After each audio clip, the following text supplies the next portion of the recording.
ओम शांति।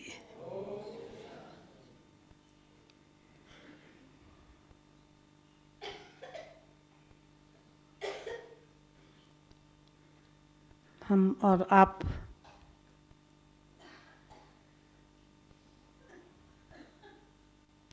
इसी हॉल के अंदर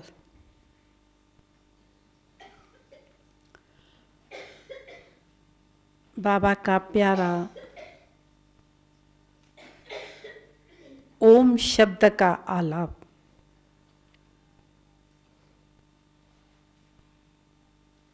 मिलके करें, ताकि हमारी इस हॉल के दीवारों में सदा वो शब्द गूंजता ही रहे। तो आप हमें मदद कीजिए, जैसा हम बोलें और उसमें सब मिल करके बोलें, क्योंकि ब्रह्मा बाबा का ओम की शब्द की सिर्फ शब्द नहीं होता था, परंतु वो शब्द शरीर से अशरीरी का अनुभव, सब बच्चे अशरीरी भव का अनुभव किया करते थे। तो आज हम सभी उसी ओम शब्द को मिल करके बोलेंगे बोलेंगे बोलेंगे।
ये शब्द हम सबको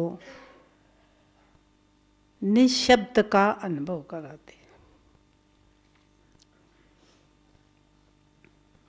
तो प्यारे बाबा के 1937 में जब हम छोटे बच्चे बाबा के पास बोर्डिंग में आए, तो वास्तव में उसी छोटी एज में जीवन में ज्ञान लेना है, ये तो मैं समझती हूँ नॉलेज भी नहीं थी।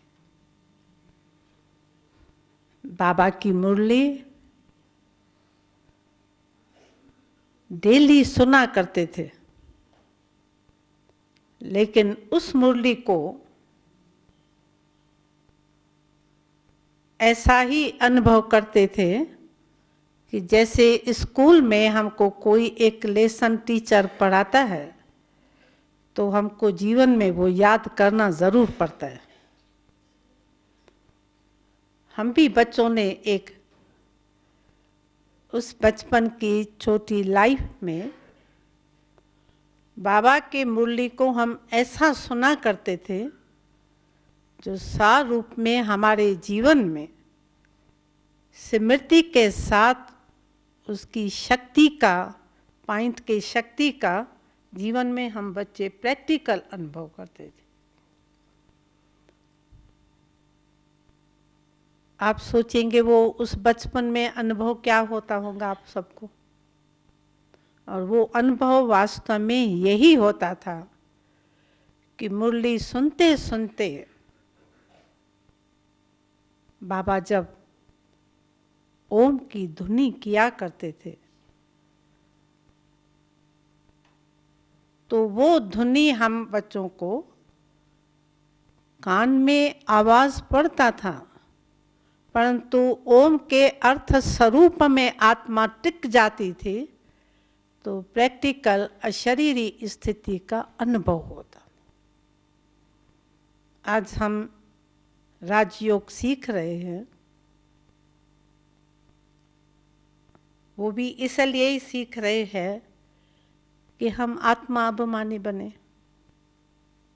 देही अभिमानी बने। यही आज अव्यक्त बाप दादा भी हमको 2 शब्दों के ऊपर डेली अटेंशन खींचवाता है। अशरीरी बनो, आत्मा अभिमानी बनो, देही अभिमानी बनो।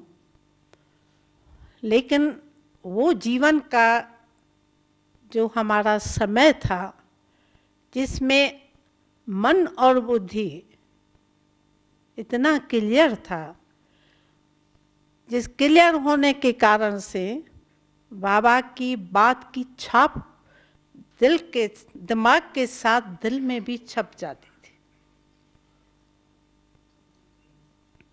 जिसके कारण से वो सिमरन जो है हमारा सारा दिन नेचुरली चलता था। और सिमरन शक्ति जो है वो समर्थी का अनुभव जरूर कराती है, और जिसके कारण से आत्मा के अंदर उस शुद्ध स्मरण से समर्थी अर्थात आत्मा अपने आप को शक्तिशाली अनुभव करती थी। और बाबा भी उस समय हमको एक शब्द पक्का कराया कि बच्चे तुम बाबा के तो बने हो, परंतु डेली ये एक शब्द याद रखना कि मैं शक्ति स्वरूप हूँ, मैं शक्ति स्वरूप हूँ, मैं शक्ति स्वरूप हूँ। बस वो हमारे जीवन में एक शब्द ने दिमाग के अंदर, ये जैसे कंप्यूटर में हाथ से जैसा शब्द लिखते हैं वैसा हमको वहाँ से दिखाई देता है। आज मैं वो अगर अपनी बचपन की जीवन याद करती हूँ तो सचमुच जो बाबा शब्द दिया करते थे वो हमारा वर्क चलता रहता था।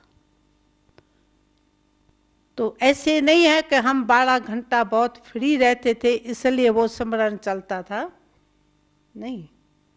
बाबा ने हमको कंबाइंड योग और कर्म दोनों सिखाए। लेकिन वो शब्द मैं शक्ति स्वरूप हूँ, मैं शक्ति स्वरूप हूँ, ये कभी भी हमारे से बुद्धि से भूलता ही नहीं।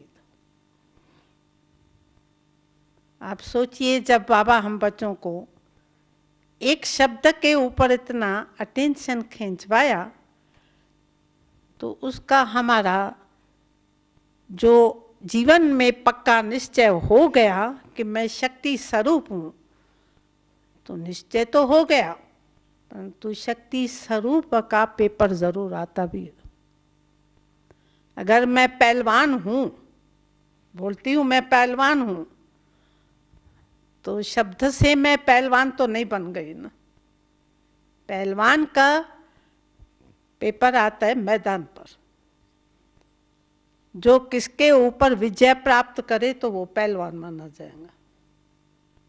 ऐसे बाबा ने भी जब ये शब्द पक्का कराया कि तुम शक्ति स्वरूप हो, तुम शक्ति स्वरूप हो, तो रियल हम उस स्मृति से अपने आप को भी एक शक्ति अनुभव करते थे।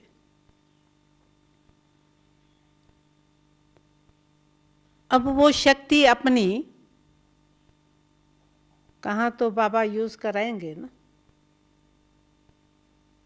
तो वो शक्ति कहाँ यूज हुई? आप सभी बहुत बड़ी बड़ी दादियों के संपर्क में रहते हो, उन दादियों से बहुत कुछ बाबा के आदि स्थापना के बातों को भी सुनते रहते हो। लेकिन मेरा इस जीवन में जो एक इन शब्दों से प्रैक्टिकल जैसी शक्ति हमने जीवन में प्राप्त की, उसका पेपर आना है, तभी मालूम पड़ेगा कि वास्तव में मैं शक्ति स्वरूप हूँ या कमजोर स्वरूप। तो पेपर भी आया तब हम ओम निवास में 62 बच्चे संगठन में रहा करते थे। तो बाबा ने हम बच्चों को एक दिन दादियों को कहा कि बच्चों को मॉर्निंग में 6 बजे घुमाने के लिए ले जाओ। और हम बच्चे दादियों के साथ बहुत थोड़ा दूर घूमने के लिए गए थे और क्लास 7 बजे चालू होना था। तो क्लास के टाइम हम पहुंच भी गए, लेकिन बस से जब हम उतरे तो बहुत घमसान की एक आवाज़ सुनाई पड़ा। वो आवाज़ क्या सुनाई पड़ा कि ओ मंडली को बैन करो, ओ मंडली को बैन करो। आवाज़ तो था ही था, परंतु आवाज़ के साथ जिन्होंने आवाज़ किया वो तो देखा अपने ही जितने हम बच्चे आए हैं उनके ही पिताएं, उनके ही भाई पिकेटिंग कर रहे हैं। तो मैं शक्ति स्वरूप हूँ, आत्मा मैं शक्ति स्वरूप हूँ। वो शक्ति हमारी इस समय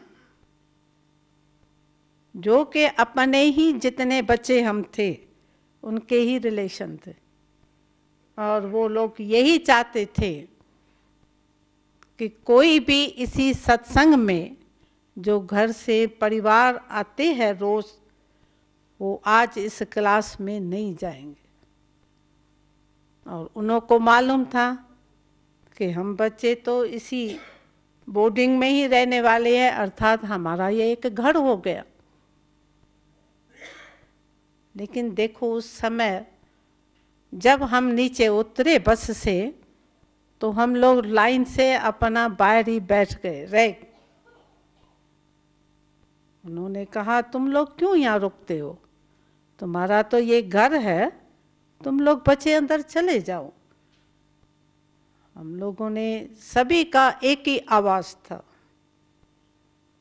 हम अंदर तब तक जाएंगे जब तक हमारे जो आने वाले भाई बहनें हैं उनको आप अंदर जाने की छुट्टी नहीं देते हो, तो हम लोग भी यहीं खड़े हो जाएंगे। उन्होंने सोचा छोटे बच्चे हैं, कितना टाइम ये जिद करेंगे, आखिरी थक जाएंगे तो ज़रूर अंदर चले ही जाएंगे।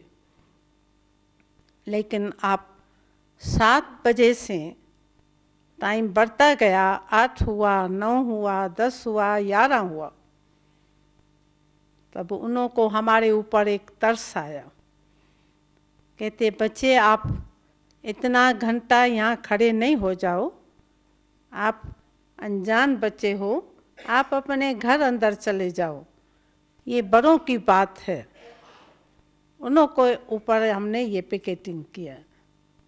लेकिन रियल उस समय वो एक जिसको हम कहते ईश्वरीय शक्ति जो है, भगवान की जो शक्ति होती है, वो ही शक्ति का प्रैक्टिकल हम बच्चों ने अनुभव किया कि हम सचमुच खड़े नहीं हैं, जैसे हम बच्चे बाबा के गोदी में हमेशा जाया करते हैं, वैसे बाबा इस समय हमको अपने गोदी में बिठाए।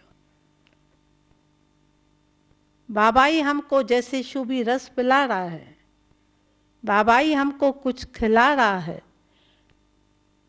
उन्हों को हमारे ऊपर हर समय यही ध्यान रहे कि बच्चे इस समय कुछ बचपन में छोटेपन से ही बाहर निकल के और उन्हों को कुछ नॉलेज नहीं है, ये बेचारे बच्चे क्या करेंगे। परंतु हमको ये फील होता था हमको बहुत बाबा की मिली हुई शक्ति। और आखिरी जब 1 बजे का टाइम हुआ तो उस समय उन्होंने अनाउंस किया कि हम बच्चों को ऐसा देख नहीं सकते हैं, इनके कारण से हम आप सब बड़ों को भी छुट्टी देते हैं, परंतु कल फिर हम आकर के फिर पिकेटिंग करेंगे। और उसी समय वो अपना जो हमारे मकान के सीढ़ी पर यूथ सोए पड़े थे और भाई बहनें लकड़ियों से 1-2 में खड़े होकर के पिकेटिंग कर रहे थे, बस उन्हों का संकल्प बिल्कुल ठंडा हो गया। और पहले हम बच्चों को अंदर भेजा, उसके बाद सारे हमारे भाई बहनें जो परिवार वाले वहाँ पर आए थे अंदर चले गए। और सचमुच बाबा उस समय अंदर जितने पहले आए हुए थे वो बाबा का यादों का गीत हारमोनियम पर बोल रहे थे। और जब हम अंदर घुसे तो बाबा ने गुलाबाशों से, फूलों से सभी को स्वागत किया। बच्चे विजयी भव करके बाबा ने सब बच्चों का स्वागत किया। तो ये एक बाबा के स्थापना की जो फर्स्ट सीन हमने देखी, इनसे और हमारी आत्मा के अंदर निश्चय की % और बढ़ गई। यही ध्यान में आया कि बचपन में हम ध्रुव के, प्रहलाद के बुक पढ़ा करते थे, तो भगवान को प्राप्त करने के लिए जब कोई परीक्षा नहीं आती है तो जैसे सोने को परखने के लिए एक आग में डालते हैं, उनसे मालूम पड़ता है तो सोने में बाकी खाद कितनी है। इसी प्रकार से हमारे जीवन के अंदर इसी पेपर ने और ही आत्मा के अंदर निश्चय की % को बढ़ाया कि सचमुच जब हम सत्य मार्ग पर चलते हैं तो उस सत्य मार्ग पर चलने के लिए हमारी आगे प्रोग्रेस होवे, हम और आगे उसी निश्चय के अंदर पक्के होते जाएं, तो जब कोई परीक्षा नहीं आती है तब तक हमको मालूम नहीं पड़ता है। तो वास्तव में बाबा की मूल्यों में जब हम यही डेली सुना करते हैं कि निश्चय आत्मक बुद्धि विजयंती, तो मैं अंदर आज भी अपने आप से पूछती हूँ, तो ये तो ठीक है, बचपन में उन्हों का ओ मंडली के ऊपर एक दृष्टि था जिसके कारण से हमारे समय प्रति समय कभी पिकेटिंग, कभी भूख हड़ताल, कभी कुछ करके हम सभी को डराते थे वो लोग, क्योंकि वो बच्चे देखेंगे हमारे ही माता पिता भूख हड़ताल कर रहे हैं, नहीं खा रहे हैं, तो बच्चे को तो माता पिता के ऊपर तरस आएगा ही आएगा ना। लेकिन मैं तो समझती हूँ ये एक बाबा ने हमारे जन्म देते ही जो एक कहा जाता है ना, तो तीसरे नेत्र का जो वो शक्ति थी वो जैसे हमारी जीवन के अंदर अंदर घुसती गई और निश्चय बढ़ता गया कि वास्तव में हमको प्रैक्टिकल में भगवान ही मिला है। उन्हीं निश्चय के आधार से जितनी भी हैदराबाद सिंध के अंदर 1 साल में ये पिकेटिंगें हुई और भूख हड़ताल हुए, साथ साथ गवर्नमेंट को और उसके अंदर सिंध हैदराबाद के जो हमारे मुखी पेंच होते थे, उनके पास हमारे माताओं ने, पिताओं ने, भाइयों ने जा कर के मांगनी की कि हमारे बच्चे फिर से लौटा के दियो। लेकिन सभी बातों में ये अनुभव हुआ कि जब हम अपने जीवन के अंदर उस भगवान के सुख और शांति को हमने अनुभव कर लिया, तो पेपर आने पर उसको विजय प्राप्त करने में हमारी वास्तव में निश्चय की बढ़ती ही गई। तो आज वास्तव में हम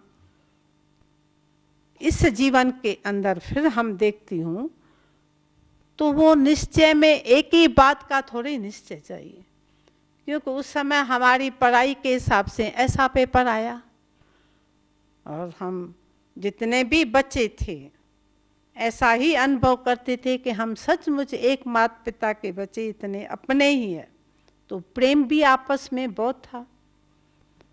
लेकिन जब हमारी जीवन और नॉलेज के अंदर, ज्ञान के अंदर और आगे बढ़ती जाती है, तो पेपर का रूप भी बदलता ही जाता है। क्योंकि बचपन में एलकेजी में जो पढ़ाई पढ़ेंगे उतना ही छोटा पेपर आएगा, लेकिन जब हमारे कोर्सेस पूरा होता है और दूसरे क्लास में हम भर्ती करते हैं, तो जितना बड़ा क्लास हम पढ़ते हैं उसका पेपर भी बड़े ही रूप से आता है। तो हमने भी जीवन में यही अनुभव किया कि पहले बचपन में तो हम बाबा के प्रेम में, उसमें हाँ बहुत मस्त थे, लेकिन सिर्फ प्रेम नहीं था। प्रेम के साथ साथ बाबा भी कभी हम बच्चों से पेपर लेता ही था कि सचमुच बच्चों ने अपना ठोक ठोक करके जीवन का सौदा किया है कि किस सुखों के कारण से, किसी हाँ सिर्फ प्रेम के कारण से सिर्फ यहाँ पर मेरे पास बच्चे आए हैं। तो हमने जैसे जैसे पढ़ाई में हम आगे बढ़ते गए और परिवार हमारा बढ़ता गया, तभी फिर हमारे को मालूम पड़ा कि सचमुच जीवन में हम अपने परिवार के अंदर भी जो स्वभाव से, भाव से, क्योंकि बच्चे हम छोटे होते हैं लेकिन हर एक के अंदर तो कोई तो स्वभाव होता ही होता है ना, होता है ना, कोई का रूठने का संस्कार होता है, स्वभाव होता है, किसका लड़ने का स्वभाव होता है। बेशक हम बच्चों का दादियों ने 24 आवर्स ध्यान रखा था। कोई भी बच्चा पुरानी दुनिया का, पुराने स्वभाव के आधार से, पुरानी आदतों से इनका कोई यहाँ रिपीट नहीं होना चाहिए। तो हमारी उसमें विशेष दादी चंद्रमणि का तो हम सब बच्चों के ऊपर बहुत कड़ा अटेंशन था, और वो अटेंशन हमारे जीवन का 100% फायदा कर दिया। क्योंकि बचपन बेशक निर्दोषी होता है, परंतु जो आज बाबा कहते हैं ना, पुराने संस्कार, अनेक जन्मों के संस्कार, अनेक जन्मों का स्वभाव, अनेक जन्मों की आदतें, इसी बाबा की पॉइंट से आज मैं समझ सकती हूँ कि बचपन निर्दोषी बेशक होता है, लेकिन जो पुराना स्वभाव, संस्कार, आदतें, वो इस जीवन में हमारी रिपीट ज़रूर होती। और ये एक जीवन में परिवर्तन होने का मूल आधार बाबा ने पहली हमारी यही पालना किया। इसके साथ साथ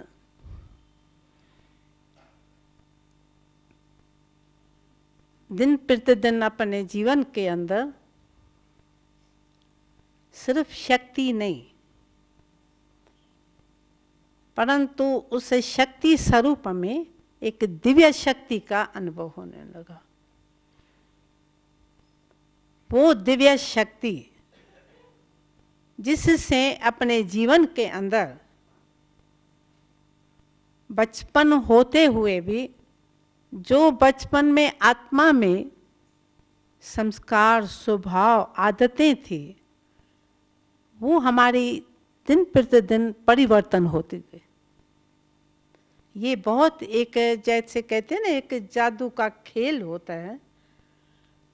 समझ नहीं सकते थे कि हमारे बचपन में घर में बच्चे बच्चे से लड़ते हैं, एक दो को कुछ ना कुछ चुटकी लगा के करते ही रहते हैं।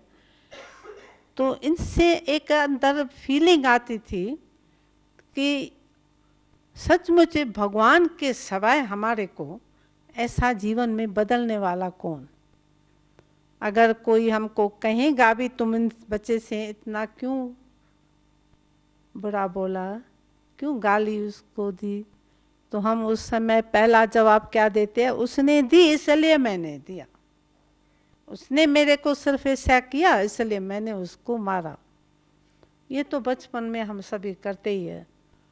परंतु इन चीज़ों को एक साल के अंदर हमने देखा काफ़ी हमारे लाइफ के अंदर परिवर्तन होता गया। अब मैं कहती हूँ परिवर्तन होता गया, परंतु दूसरों को भी तो महसूस होना चाहिए ना, इन बच्चों का परिवर्तन हुआ है। तो हमारे उस समय जितने परिवार के परिवार बाबा की मुरली सुनने के लिए वहाँ आया करते थे, तो उनको हमारे जीवन से, फेस से, बोल से यही महसूस हुआ कि इतनी छोटी एज में जो बच्चों की शैतानी होती है, बोल होता है, उस समय कोई बच्चा बड़े को देखता नहीं है, परंतु फौरन बात को जवाब दे ही देता है। तो पहला परिवर्तन बाबा ने दादियों को निमित्त बना करके रोज यही शिक्षाएं हमारे बच्चों को मिलती रहती थी। और साथ साथ उसी दिव्य शक्ति को हम कैसे अनुभव किया, वो हमारा पहला अनुभव कि बाबा जब गद्दी पर आके बैठते थे तो बाबा के भ्रुकुटी में सफ़ेद चमकती हुई लाइट, और वो चमकती हुई लाइट हमारे पास जैसे किरणाएं आती है, और उन्हीं किरणाओं को जैसे हम अंदर धारण करते हैं, उनसे आत्मा के अंदर एक शुद्धि माना विचारों में परिवर्तन आता ही है। और ये निश्चय होता गया कि स्वयं परमात्मा भगवान के हमको ऐसे कोई बदल नहीं सकता। तो शक्ति और दूसरी हुई दिव्य शक्ति। और वास्तव में शक्ति तो आज बहुत महान पुरुषों में भी है, परंतु उस शक्ति को रिद्धि सिद्धि बोलते हैं। और इस शक्ति को हमने एक दिव्य शक्ति अनुभव किया, और उसके बाद फिर हम बाबा की प्रैक्टिकल जीवन के अंदर, जिसको मैं भगवान मान रही हूँ, तो कोई वास्तव में हमने साकार 5 तत्वों के, जिस 5 तत्वों का नाम वास्तव में जन्म का लेखराज था, लेकिन हम तो बाबा को बाबा ही बोलते थे ना। लोग लेखराज बोलते या दादा बोलते थे, हम तो आते ही पहले बाबा ही नाम दिया था। लेकिन बाबा शब्द भी जो था वो वास्तव में हमने 5 तत्वों की आकृति को अनुभव नहीं किया था। जब बाबा सामने क्लास में आकर के दृष्टि दिया करते थे, तो भी हम उसी शक्ति का अनुभव करके अशरीरी स्थिति का ही अनुभव करते। तो मैं सब क्यों शक्ति, दिव्य शक्ति उसको ही कहते हैं जिसमें एक मैग्नेट होता है। मैग्नेट क्या करता है? मैग्नेट सुइयों को अपने तरफ खींच लेता है। तो हमारे आत्मा में भी जब शुद्धि आती गई, तो बाबा की उस मैग्नेट के ऊपर, अर्थात उस समय मैं भी उस समान निराकारी आत्मा यानी अशरीरी आत्मा ही अनुभव, और उसी आधार से हमारी सिर्फ स्थूल चीज़ों का ही परिवर्तन नहीं हुआ, लेकिन आत्मा के अंदर एक अलौकिक शुद्धि का अनुभव होने लगा। और निश्चय यही आगे बढ़ता गया कि वास्तव में हम बच्चों को एक भगवान ही प्राप्त हुआ है, जिससे हमको इतना जीवन के अंदर परिवर्तन हो रहा।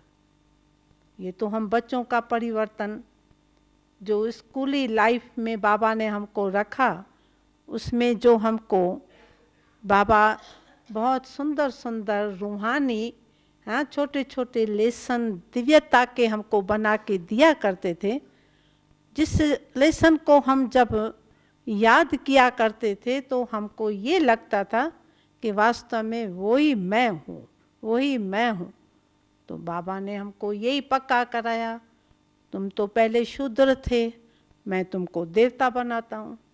ये नहीं कहा कि मैं तुमको ब्राह्मण बनाता हूँ, नहीं, शूद्र से एकदम से बाबा ने कहा मैं तुमको देवता बनाऊंगा, अर्थात दिव्य गुणधारी बनाऊंगा। तो आज मूल्यों के अंदर हम पढ़ाई में यही पढ़ते हैं कि ब्राह्मण सो फरिश्ता सो देवता बनेगा, परंतु उस समय बाबा ने हमारे जीवन को जब परिवर्तन किया तो हमको ऐसा रियल फील होता था कि मैं एक दिव्य आत्मा बन गई हूँ, दिव्य आत्मा बन गई हूँ। तो हमारे में ये छी गुण क्यों होना चाहिए? जो प्रवृत्ति वाले भाई और माताएं थी वो फिर उस आधार से अपनी प्योरिटी को धारण करने लगे। तो प्योरिटी धारण करने के कारण से जो उन्हों को ये निश्चय बढ़ता गया कि ऐसा भगवान हमारे जीवन में मिला है जो हमारे को ये प्योरिटी का मार्ग दिखा रहा है। अब हमारे अंदर ये पक्की धारणा रहेंगी कि हमको पवित्र रहना है। अब निश्चय हो गया कि बाबा भगवान हमको मिला है और हमारे जीवन के अंदर प्योरिटी का धारण कराने का मार्ग वो ही सुना सकता है, मनुष्य नहीं सुना सकता। तो ये भी एक निश्चय का पेपर, वो कौन सा पेपर आएगा प्योरिटी का? तो आप बाबा की दिव्य कहानी में पढ़ाई करते हैं कि उसी प्योरिटी के कारण से ही परिवारों के घरों के अंदर फिर बहुत बड़ा पेपर आने लगा। पेपर तो आया, परंतु सबका 100% निश्चय ऐसा कुछ भी हो जाए, लेकिन अभी हम ये कभी भी मार्ग छोड़ नहीं सकते हैं। आगे क्या हो सकता है? ज़रूर उसके अंदर तो फिर मारें खानी पड़ेंगी। हाँ, एक पति पत्नी को ऐसे छोड़ तो नहीं सकता है, और पत्नी ने भी निश्चय किया तो हम अभी भगवान के मिलने के लिए ये जीवन में पवित्रता का धर्म मुझे धारणा ही करना पड़ेगा। चाहे कोर्ट के अंदर उन्होंने बहुत कुछ केस डाला और माताओं को बहुत मारें खानी पड़ी, वो मार खाना भी उन्होंने मंजूर किया, परंतु उन्होंने कहा अभी हम अपना ये धर्म को कभी भी छोड़ नहीं सकते। तो वास्तव में हमारे जीवन का फाउंडेशन जो है वो है निश्चय। अब उसके अंदर फिर बाबा हम बच्चों को जो शब्द सुनाता आया कि निश्चय आत्मक बुद्धि विजयंती, माना वैजंती माला के दाने बच्चे वो ही बन सकते हैं जो अपने जीवन के अंदर 100% निश्चय करते हैं कि हम भगवान के बच्चे हैं। तो बच्चों का हमारा छोटा छोटा पेपर आया, लेकिन हमारे उसी समय वो मंडली में जो परिवार कहाँ से सिर्फ पत्नियां आती थी, तो उनके आदमी लोग नहीं आते थे। तो उस समय फिर जब उसको बंदिश की गई तो बाबा को सचमुच वो पार्ट ऐसा उस समय लगता था कि सचमुच गोपियाँ और श्री कृष्ण, जिसका भागवत के अंदर हमने कुछ प्रेम की लीलाओं को पढ़ा हुआ था, परंतु वो पाठ उस समय हमको आंखों से देखते हुए ये अनुभव होता था कि सचमुच आज वही समय है जो बाबा भागवत के अंदर शब्द सुनाया करते हैं कि कंस जरासंधी शिशुपाल। तो कंसों ने कन्याओं को मारा और जरासंधियों ने माताओं को जेल में रखा था। ऐसे ही उसी समय प्रैक्टिकल में वही पाठ चल रहा था जिसमें कन्याओं को भी पकड़ पकड़ करके अपना घर में ले जा करके और उनके पाँव में लोहे की जंजीरें डाल करके कहा, अभी देखें तुम कैसे वो मंडली में जाती हो। उसने कहा, तो आप मेरे शरीर में पाँव को हाथ को बांध सकते हो, लेकिन मेरे संकल्प को और बुद्धि को तुम नहीं बांध सकते हो। याद तो मैं फिर भी मन से करूँगी ना, याद मेरे मन मेरा बुद्धि मेरे साथ है, मैं उसको ही उसके लगन में ही हूँ। और भले आप मेरे पाँव में एड़ी डालो, लेकिन इतना ही नहीं, पाँव में एड़ी डालना उतना ही पेपर नहीं था, परंतु इस पेपर के साथ साथ दूसरा बड़ा पेपर भी आया। वो पेपर था कि अपनी माँ, अपने रिलेशन, अपने बच्ची को इससे छुड़ाने के लिए बहुत बड़े बड़े जादूगर वालों को लेके आए। क्योंकि उस समय सिंध में यही एक आवाज़ हुआ कि अभी सिंध के अंदर एक बहुत बड़ा जादूगर आया है जो कन्याओं माताओं को ले जाता है। अब ये जादू इन बच्चों का निकालें कैसे? तो बहुत बड़े बड़े जादूगर वालों को लेके आए, परंतु वो फाउंडेशन जिसको आज हम ज्ञान के शब्दों में बाबा के मुरली में ये सुनते हैं कि ज्ञान युक्त और योग युक्त, उस समय हम बच्चों की स्थिति में योग युक्त अवस्था बहुत थी, जिसके कारण से जब उन लोगों ने जादूगर वालों को भी बुलाया था, तो वो जब अपनी जादूगर की चीज़ें ले आते हैं, लकड़ी ले आते हैं, कुछ पानी ले आते हैं, कुछ ले आते हैं, तो वो जो भी बहन जिसके पास भी वो लोग आए, यही योग की स्थिति, अर्थात एक बाबा दूसरा न कोई। और सचमुच उसी समय हर एक बहन की स्थिति ऐसी थी जो जैसे बाबा उस समय मदद कर रहा है, बाबा की सकाश मुझे मिल रही है, गुप्त बाबा हमको मदद कर रहा है। तो मैं बाबा, बाबा और मैं, उसी अवस्था में एक अव्यभिचारी याद की अवस्था होने के कारण से वो अपना काम कर रहा है और आत्मा अपना काम कर रही है। बाबा मैं और बाबा, ये निश्चय है बाबा मैं आपकी हूँ, आपकी होकर के ही रहूँगी। ये अपना काम करे, मैं अपना काम कर रही।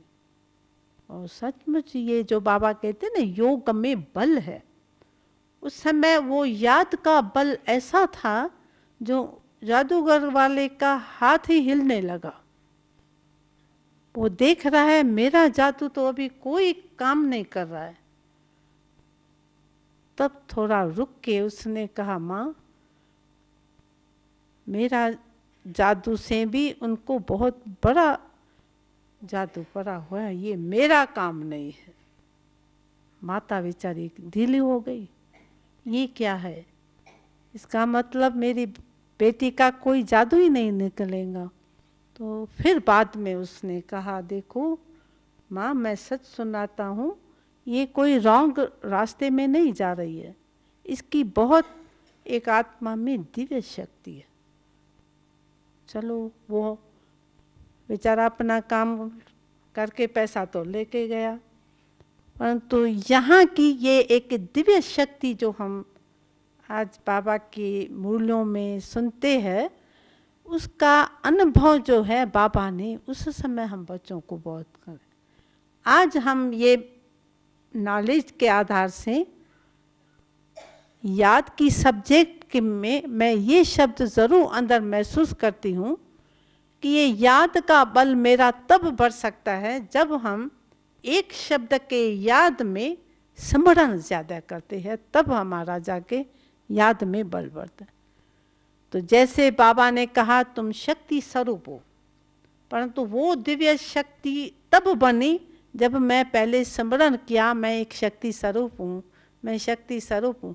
तो वो शक्ति नेचुरल मेरे को अपने प्रकृति तत्व के भान से, इसको हम कहते हैं उस समय हम देह अपमानी का अनुभव बहुत अच्छा करते थे। और इसकी प्रैक्टिस को बढ़ाने में बाबा का हमको बहुत अच्छा प्रैक्टिकल जो अभ्यास बाबा करते थे ना, तो उसका हम फॉलो बहुत करते थे। वो मुझे याद आता है कि बाबा ओम निवास में हम बच्चे थे तो बाबा नमाज शाम के टाइम ऊपर छत पर चले जाते थे और सबको हमको कहते थे ऊपर कोई नहीं जाना।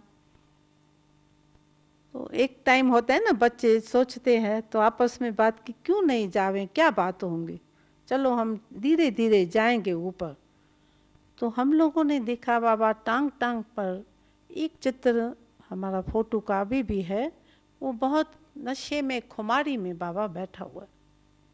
बहुत बाबा का हम लोगों को बच्चों को बहुत अच्छा लगा, परंतु जाएं कैसे ऊपर, बाजू में बैठ नहीं सकते हैं वहाँ। फिर हम बच्चों ने भी एक अच्छा प्लान बनाया, तो कल हम क्या करेंगे, बाबा से पहले ही हम लोग ऊपर चले जाएंगे और हम भी ऐसे टांग टांग पर लगा करके और बाबा की याद में बैठ जाएंगे। और बाबा के आने से पहले हम लोग बच्चे थोड़ा दूरी दूरी में ऐसे बाबा की, बच्चा होते हैं ना काफ़ी जल्दी करता है, तो इस बात की बाबा की काफ़ी हम बच्चों ने किया और ऊपर में चले गए और अलग अलग बैठ करके हम लोग नशे में बैठ गए।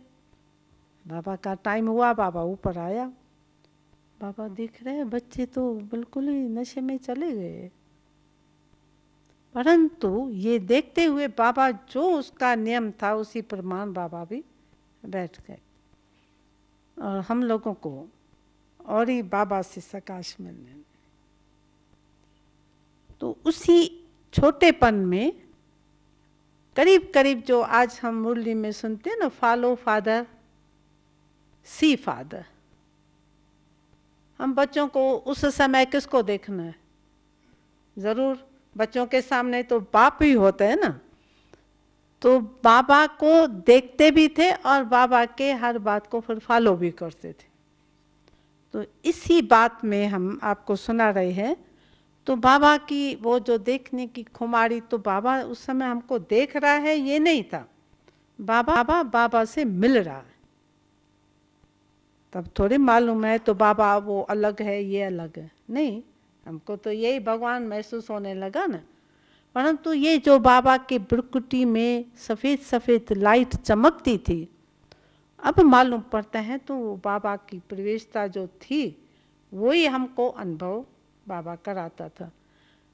तो बाबा के सी फादर और फॉलो फादर, सी फादर फॉलो फादर, इनमें इस बातों में हम बाबा को देखते रहे, अभी बाबा क्या करता है, अभी बाबा क्या करता है, हम भी वही करें, हम भी वही करें।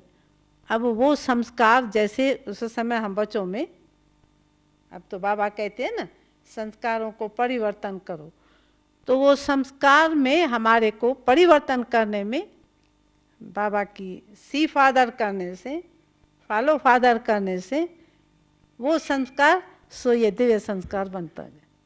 अच्छा हो गया ना। तो एक बात नहीं, ये हुई दिव्यता की शक्ति को अनुभव करने की बात, परंतु बाबा हर समय थोड़ी बैठ करके उसी नशे में ही बैठ जाएगा, नहीं ना।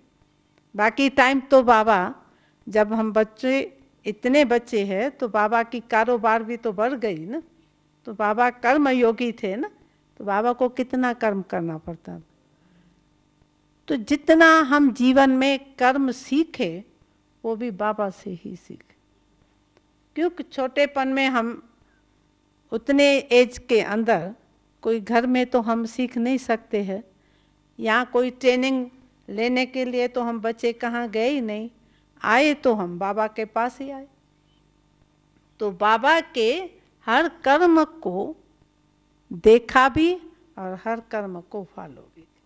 तो आज ये मुझे शब्द जीवन में बहुत पसंद आता है कि सी फादर फॉलो फादर। तो इसमें फिर हम जैसे बच्चे थे तो उस रूप से हम लोगों ने फॉलो किया, लेकिन हर समय थोड़ी मेरा बचपन रहेगा। बच्चे सो हम बड़े तो हो जाएंगे ना। तो जब बड़े होते हैं तो हमको संगठन में 100 सवा 100 बड़े बड़े हम बहने रही मम्मा के साथ। तो उस समय फिर हम किसको फॉलो करें? तो वो फॉलो करना छोड़ा नहीं, क्योंकि जितने हम बड़े होते हैं उतनी बड़े स्वभाव संस्कार आदतें परिवर्तन होती जाती है। तो हो सकता है हम अंगुली उठा के कह सकते हैं ना, भाई ये इसने किया है तो मैंने किया तो क्या हुआ, परंतु उस समय बाबा ही याद। बाबा इस समय क्या करते, क्या कर रही है, मम्मा इस समय क्या कर रही है। तो ये एक जो अंतरक बचपन से सी और फॉलो में बाबा को देखा, तो वो जितने हम अपनी लाइफ में बड़ी होते गए, संगठन में आते गए, तो ये एक बात हमको उस समय भी बहुत मदद किया। मैं समझती हूँ आज भी वही बात मेरे को जीवन में हर क्षण हर सेकंड ये मदद इतनी बाबा की है, जो मैं समझती हूँ देखना है तो मुझे उसको फॉलो करना है तो उसको। तो फॉलो में हम कभी कभी बाबा जो हमको हर चीज़ सिखाई, कर्म के अंदर भी जो हर चीज़ सिखाई, ऐसे नहीं है कि बाबा मुरली चला के और चला गया, नहीं। बाबा का तो प्रैक्टिकल हम बच्चों को सिखाने के लिए हर कर्म जो दिनचर्या का है वो बाबा ने ही सिखाया। सब्जी कैसे काटनी है बाबा ने सिखाया। किचन में जो कुछ कार्य करना है वो बाबा ने सिखाया। जो ड्यूटी बाबा हम बच्चों को देता था वो बाबा हमको ट्रेनिंग दे करके ही कराता। तो ये एक बाबा के सी देखने से वो मुझे जीवन के अंदर बाबा के हर कर्म का जो फॉलो करने में संस्कार मेरा पड़ गया, वो आज हमारे जीवन में अनुभव होता है कि वास्तव में परमात्मा जो पिता है, जो हमारे माता है, और बच्चा माँ बाप को, आज भी घरों में देखो माँ बाप को ही फॉलो जल्दी करते हैं, क्योंकि उसको मालूम होता है कि ये जो बोलता है वो ही मुझे बोलना है, ये जो कर रहा है शायद मुझे भी वही करना है, और करते भी हैं। तो बाबा ने हमारे हर कर्म में दिव्यता, हर बोल में दिव्यता, और साथ साथ हर कर्म में स्वच्छता भी सिखाई। मैं तो बाबा का दिली दिल में सचमुच इसमें इतना थैंक्स मानती हूँ कि ये स्वच्छता बाबा नहीं सिखाता तो आज हमको जो बाबा इतने केंद्र देता है उसमें भी स्वच्छता फिर नहीं आ सकती। तो बचपन में इतनी चीज़ों को उठाना, माता पिता से उठाना, क्योंकि माता पिता ही ऐसे स्वच्छ है, सत्य है। तो स्वच्छता और सत्यता ये हमको बचपन में बाबा बहुत अच्छी सिखाई। तो सत्यता इतनी बाबा ने अच्छी सिखाई जो इतना छोटा झूठ बोलने की भी हमको ज़रूरत नहीं पड़ी। क्यों? बाबा हमारे से डेली दिनचर्या पूछता था। जैसे आज 8 से 9 क्लास या 9 से 10 होते हैं ना, ऐसे बाबा का भी हमारे साथ 9 से 10 होता था। जब बहुत छोटे थे तो 8 से बाबा हमारे साथ बैठते थे। उस समय हमको सत्यता के ऊपर बहुत बाबा जोर देते। बाबा अपने जीवन की कहानी, बिजनेस के टाइम बच्चों जो उनके साथ वर्क में होते हैं, तो बाबा का निजी गुण सत्यता का बहुत अच्छा था। यही अनुभव जीवन में हुआ तो बाबा हम बच्चों को भी यही सिखाया, कभी भी आपको कोई चीज़ की आवश्यकता पड़े, कोई बात तुमने भूल की हो, तो कभी झूठ तुम नहीं बोलना, सच बोलना। उस समय तुम्हारे ऊपर कोई तलवार भी रखे या कोई लालच भी देवे, तुम कभी झूठ नहीं बोलना। तो ये भी बाबा का हमारा सत्यता बोलना, ये गुण भी मैंने देखा बाबा की निजी गुण जो था, वो भी गुण हमारे को बाबा ने बहुत अच्छी धारणाओं में लाया। तो आज पहला पहला जीवन के अंदर एक शब्द मैं अभी तक भी पक्का करती हूँ कि निश्चय क्या चीज़ है। उस निश्चय का एक पेपर जो हमारे पाकिस्तान के टाइम पर आया था, जो 47 में एक पाकिस्तान जो पड़ा था, तो पाकिस्तान के बाद जब हम पाकिस्तान छोड़ करके भरतपुर राजा की कोठी में आए थे, तो उस समय हमारा एक बेगरी पाठ का पाठ चला था। बाबा हमारे जीवन को स्वयं के स्व अर्पित करने के साथ साथ बच्चों को तो एक राजकुमार राजकुमारियों की तरह ही चलाया था। परंतु रियल अगर दिल से हम आपको सुनाएं, तो सिर्फ हम उस समय उन्हीं साधन या उसी कारण से बाबा के नहीं बने थे, बने हम उसी आधार से जो बाबा ने हमारे जीवन को परिवर्तन किया था, उसी आधार से हम आगे जीवन को समर्पण करते आए हैं। लेकिन ये पेपर एक हम ब्राह्मण जीवन के लिए बहुत बड़ा था, जो आप सब जानते ही है, बेघरी पाठ का जो था उस समय। तो उस समय बेघरी पाठ जो हम शब्द बोलते हैं, वो बेघरी पाठ था कि हमको भोजन की जो व्यवस्था थी, वो बाबा ने अपनी दिनचर्या के साथ साथ जो हम बच्चों को बिजी रखा, जिसमें हम लोगों को कोई भी जीवन में कमी महसूस नहीं हुई। भले आज हम एक टाइम भी खाना खाते थे, लेकिन खुशी क्या थी? बाबा कहते हैं ना, खुशी जैसी खुराक नहीं। खुशी ये है भगवान हमारा साथी है, भगवान के साथ हम चल रहे हैं, भगवान के साथ हम बैठ रहे हैं, भगवान के साथ हम खा रहे। तो उस निश्चय के आधार पर ये जो पार्ट बेगरी लाइफ का आया, उसमें बाबा हमको एक चपाती में गुड़ का शुगर डाल करके रोल करके खिलाता जाता था, आओ बच्चे खाओ बच्चे। तो हमको भगवान ने भूखा तो नहीं रखा ना। समय के प्रमाण, चाहे लौकिक फैमिली हो, चढ़ाव उतराव सब जगह आता है, परंतु माता पिता ही होता है।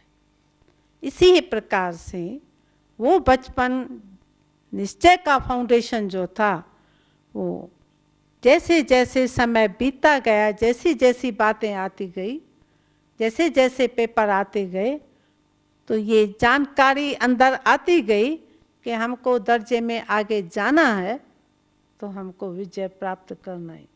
विजय प्राप्त करेंगे तभी हम वैजयंती माला के दाने बनेंगे।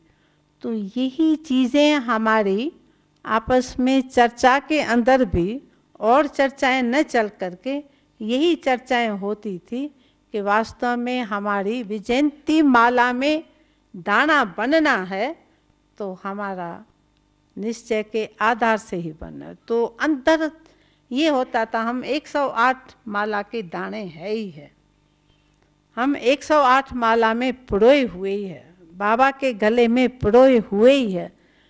तो वैजयंती माला का दाना बनने में ये छोटे छोटे पेपर जो आए, उन पेपरों को ऐसा ही उस समय जैसे खेल खेल में हम आगे बढ़ते गए।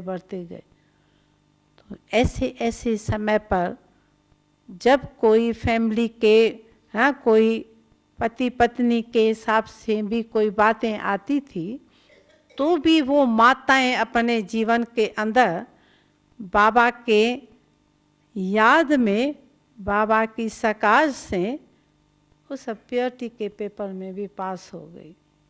तो आज उन सब बातों को याद करते हुए हमारी पढ़ाई का कोर्स तो बहुत आगे बढ़ता गया है, और उस पढ़ाई के अंदर आज की पढ़ाई में भी हम यही अनुभव कर रही हूँ कि जो बाबा बातें हमको देता आया, और लास्ट में भी यही बात दिया है कि व्हाट एम आई, मैं कौन हूँ। तो मैं उस दिन बाबा की इस मुरली को अभ्यास में ले रही थी कि बाबा ने तो हमको एक ही मैं सिखाई, मैं देह हूँ, मैं फलाने नाम वाली हूँ। मैं जब आई उस समय मैंने ये कभी बोला नहीं कि मैं फलाने नाम वाली हूँ या फलाने ये हूँ, नहीं। बाबा ने पहले ही सुनाया तुम आत्मा हो, तुम देह नहीं हो, ये पक्का कराया। तो उसको बाबा इंग्लिश में कहते थे व्हाट एम आई, तुम कौन हो, तुम तो आत्मा हो। तो ये जब बाबा ने हमको सुनाया ना, दो मैं को अब अपना परिवर्तन करके एक मैं को रखो, तो मुझे अपनी बचपन की कहानियाँ अभी बहुत याद आती है। तो शुरू शुरू में तो हमको ये बहुत पक्का हो गया कि सचमुच मैं आत्मा हूँ, मैं आत्मा हूँ, मैं एक शुद्ध आत्मा हूँ, मैं एक पवित्र आत्मा हूँ। तो ये पक्का होते होते होते मेरा जो शरीर है, मेरा में कई चीज़ें, वस्तु बच्चों की भी हमारी होती है, तो वो हमारा परिवर्तन होता गया। तो आज भी हमारी जीवन वास्तव में बाबा वही बनाना चाहते हैं। तो मैं शब्द में कभी कभी बाबा जो स्वमान के शब्द देते हैं उस मैं को याद करती हूँ। कभी मैं शब्द में वरदान में जो बाबा एक मेन शब्द देता है उसमें मैं वो याद करती हूँ। तो वो मैं शब्द हमारे एक शुद्ध शब्द, श्रेष्ठ शब्द, महान शब्द, वो हमारे और मैं को समाप्त करता जाता है। ये वर्तमान समय इस पुरुषार्थ के शब्द को लेकर के कोई न कोई एक बाबा की बात को बुद्धि में रख करके देखती हूँ। उसी से हमारी अवस्था में चरती कला का बहुत अनुभव होता है। तो चरती कला तेरे बाणे सर्व का भला। तो बाबा ने हमारी सचमुच चरती कला की सीढ़ी इतनी अच्छी दिया है, जो जब हम बाबा को ही देखते हैं, बाबा को ही फॉलो करते हैं, तो आत्मा की स्वतः ही चरती कला ज़रूर होती जाती है और हो भी रही है। ओम शांति।